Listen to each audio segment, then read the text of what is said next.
Hello, welcome back to another video. We're going to be talking about the number 2 team of this year in review, and that is the Downtown Diamondbacks. Maybe some controversy here.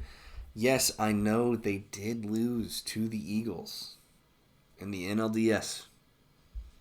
Yes, I know. They were not as consistent towards the end of the year. They got swept by the Mallards. I understand all those things. Maybe the head-to-head doesn't match up.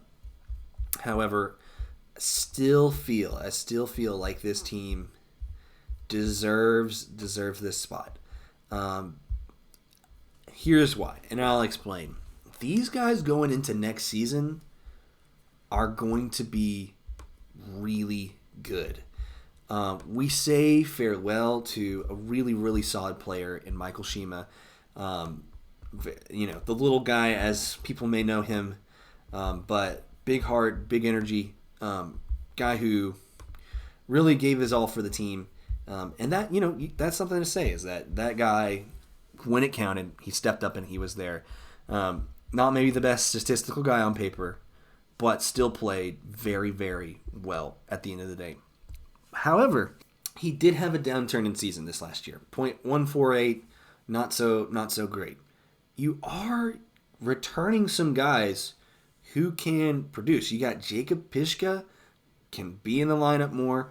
Trey Flood, Casey Bennett. I mean, you have a team that can still fire on all cylinders. And when you're not splitting reps with Shima, again, don't think he's a bad player, but you're gonna do some amazing things. I mean, the Trey Flood had a 1.64 average. Jimmy Norb had a 1.25 average.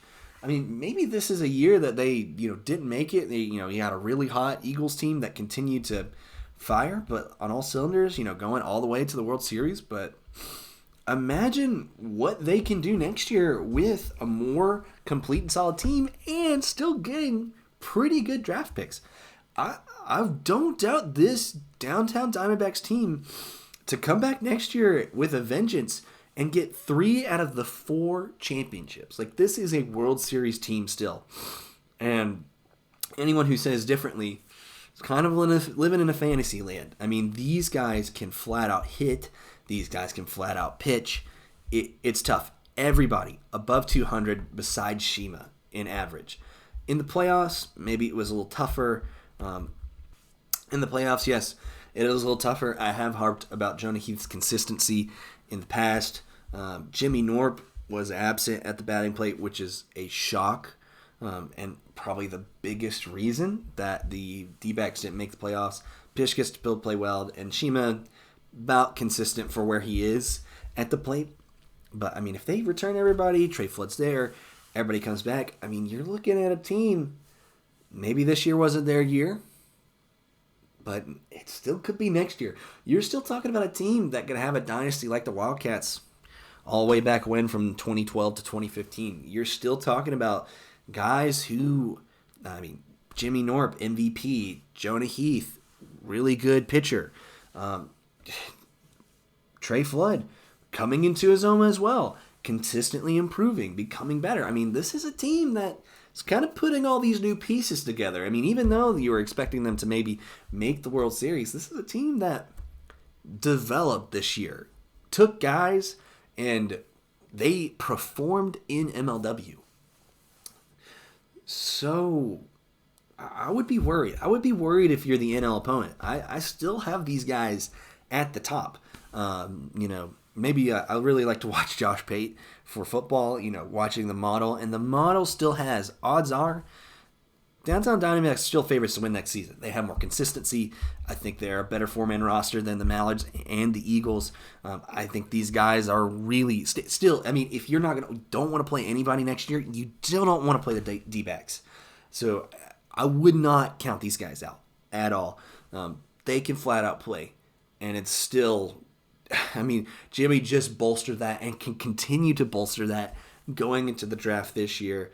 I'm just scared of what all is going to happen. I mean, Jimmy's still an MVP caliber player every single year.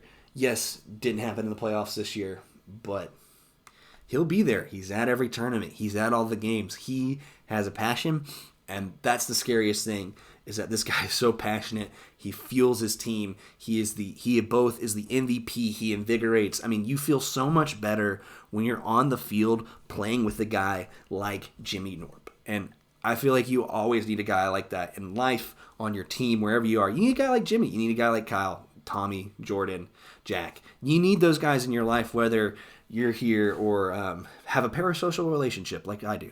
But let me go what you guys think in the comments. What do you guys think about the D-backs? 2 is too high, too low? Should they be number 1? Let me know what you guys think. I'll see y'all later. Peace.